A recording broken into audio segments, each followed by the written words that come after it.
Hey everyone, I'm Scooby-Foo, and you're here for a review of both the new Hunter exotics, Athrys' Embrace and Mask of Bakris, so let's get to it. Which one first? Athrys, Bakris, Athrys, Bakris, Arthritis. How do you even pronounce the names for these things? Whatever. I'm going with Athrys and Bakris. Anyways, I've already covered Bakris a bit before in the Cloud Strike video, so let's go over Athrys' Embrace first.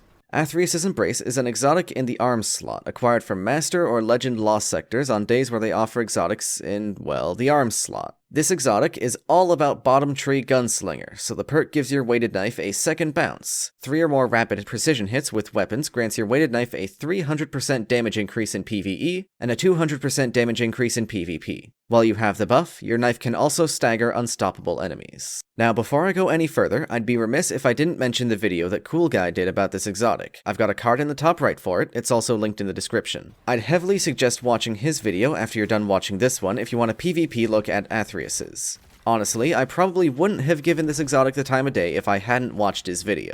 Starting off, the objective of this build will be to have you prepared for any close to mid-range conflict. That means you should be able to deal with any shields or champions that you come across, by yourself, without changing any gear or mods. Given that Athrys' Embrace forces you to a solar subclass and has the ability to stagger unstoppable enemies, this means we need a source of arc and void damage, and a source of anti-barrier and disruption.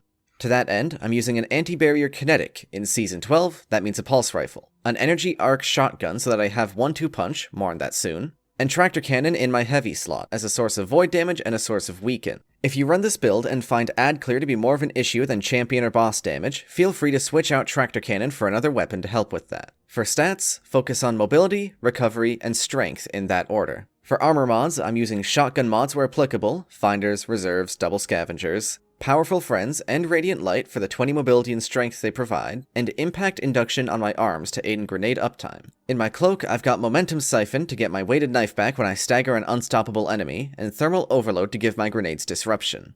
Aside from Radiant Light and Powerful Friends, I'm also running Taking Charge and Protective Light to aid in survivability. Unfortunately, in Season 12, the anti-barrier mod isn't correct to run Warmind cells, but if you can have one in Season 13 that allows you to run a 7th Seraph or Ikelos weapon, instead of Protective Light and Taking Charge, run Global Reach, Rage of the Warmind, and Wrath of Rasputin instead. The big combo of this build revolves around proccing 1-2 punch and the weighted knife buff at the same time. Both Athrys' buff and 1-2 punch from our shotgun are 300% increases to our melee damage, stacking multiplicatively to make our weighted knife deal 9 times its regular damage, or about 3/4 of a Celestial Nighthawk shot, from a melee ability.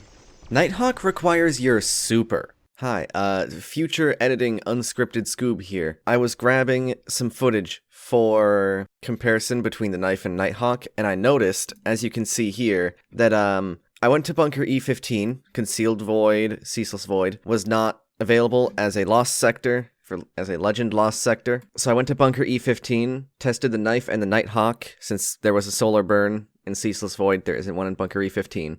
For some reason, as you can see here, the knife is doing more damage than a Nighthawk to this Overload champion.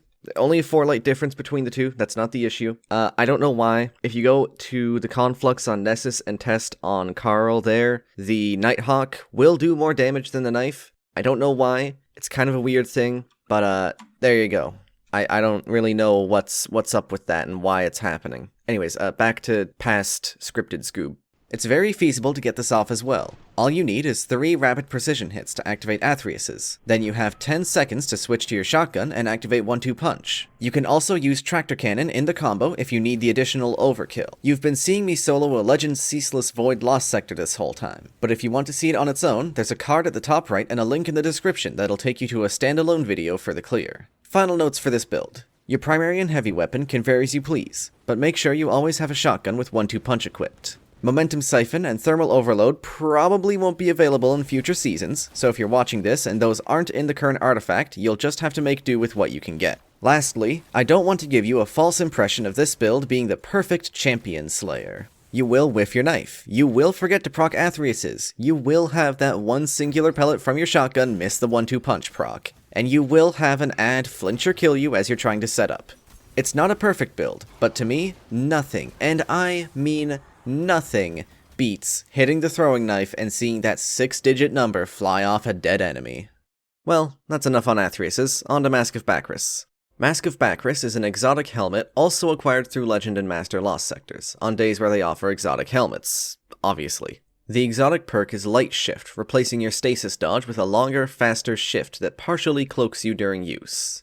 It also gives you the buff Light Shift, very imaginative, which lasts for 10 seconds and does 3 things. Gives you a 10% modifier to all arc damage against combatants, that means not guardians. Another 10% modifier to all damage types against slowed or frozen combatants, and prevents your dodge, shift, from regenning through any means. Scoob, you call the damage increases modifiers? Those are damage buffs, since they buff your damage. Please make a new video correcting this mistake. I will also accept an apology written in your blood. Get off my back. This is important, so listen up. Let's have an overview of how damage increases work in Destiny 2. First off, all damage increases are multiplicative. In other words, if you have a 35% buff on you, a 30% debuff on the enemy, and 2 10% modifiers on you, instead of adding those up to an 85% total damage increase, they multiply off of each other to give you a total 112.3% increase. Second off, buffs do not stack with other buffs. Debuffs do not stack with other debuffs. But modifiers can stack with any number of other modifiers. Example, you have Weapons of Light while sitting in a Well of Radiance, and the enemy has a Night Stalker tether on them along with the beam from a divinity. Weapons and Well are both buffs. Tether and divinity are both debuffs. Pop quiz. Which total damage increase are you going to receive?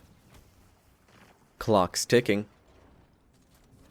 Time's up. If you answered 75.5%, you've been listening. Congrats. If you picked 185.1%, come to my office after class. Well, that was a tangent. The point is, modifiers are cool and special, because having more will always give you more damage. And since Mask of Bakris provides 2 separate 10% modifiers, sounds like it's build time.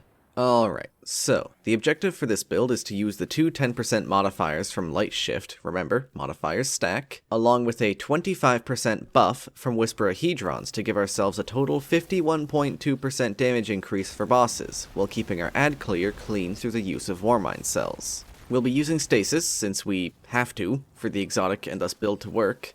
Let's set up our abilities, aspects, and fragments. Our abilities are Gambler's Dodge to give us a shuriken back when we shift, and Duskfield Grenades for easy slow and freezing on bosses. Our aspects are Shatter Dive, which allows us to slam towards the ground, shattering all nearby enemies and breaking any stasis crystals around us. We don't freeze enemies en masse or use stasis crystals in this build, so this is just for fragment slots. If you're watching in a future season and you have other aspects that you can use without losing fragment slots, go for it. Our other aspect is Winter's Shroud, which slows nearby enemies on dodge, also working with our shift. Not the most useful thing in existence, but better to have than not to have. Our fragments are Whisper of Durance to increase the duration of our slows, as well as any abilities that linger, and Whisper of Hedrons, the aforementioned fragment that gives us a 25% damage buff for 10 seconds after we freeze any enemy. For stats, focus on recovery, mobility, and discipline. Cool. Very cool.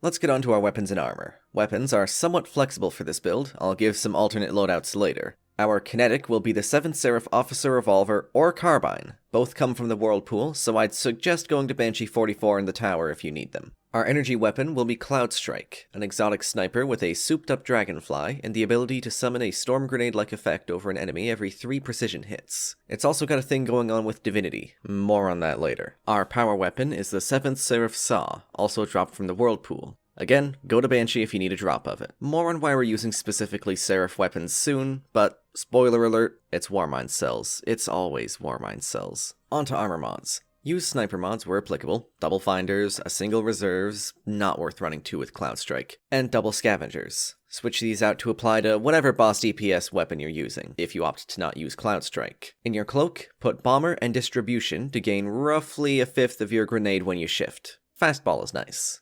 For combat mods, we've got a Charged with Light and Warmind cell setup. Our Charged with Light is just a simple taking charge protective light combo to help our survivability, and our Warmind cell setup is Rage of the Warmind, Wrath of Rasputin, and Global Reach to turn our cells into mini-nukes that can chain themselves into more mini-nukes. Now, the ability combo to get max damage is pretty simple for this build. All you gotta do to proc all 3 damage buffs at the same time is throw your Duskfield at the enemy you want dead, dodge to activate Light Shift, and throw your melee at the enemy to freeze them. Bam! 51% damage increase while entirely solo. Of course, this is also extremely valuable in a team, since the 2 modifiers from Bakris will still apply while in a bubble and divinity setup. So, alternate weapons. As I said, the weapon structure for this build is much more flexible than Athrys' build, but there are still a couple rules you should adhere to when selecting weapons. Rule number 1 is to always have some way of generating Warmind cells with your weapons. Right now that means 7th Seraph and Ikelos weapons should be a main feature. Rule number 2 is that your champion and boss DPS weapon should always be Arc, so that it gets the full benefit of Bakris. Examples of alternate boss DPS weapons would be things like First In, Last Out with Anarchy, 4th Horseman with Bequest, that's kind of a meme though, Legend of Akrius, you get the idea. Arc weapons good, use Seraph or Ikelos weapons with them. Alright, Divinity! Go to my Cloud Strike video for a full explanation. The short version is that for some reason shooting Cloud Strike at a Divinity bubble will cause the Storm Grenade effect to proc twice as often, increasing the DPS of this gun by like 50% before any buffs, debuffs, or modifiers. Don't know why it happens, but it makes the gun really dummy good, especially with this build. So I think that's it. Hunter certainly got the better end of things this season, having a very fun build with Athrys' and a very meta build with Bakris. Thank you for watching. Be sure to like and subscribe if you enjoyed the reviews, and leave a comment with your own thoughts on these exotics. Or just call me a big stinky head, that works too. Next review is going to be for both the Titan and Warlock exotics, but for now, I'm Scooby Foo, and I will see you all in the next one.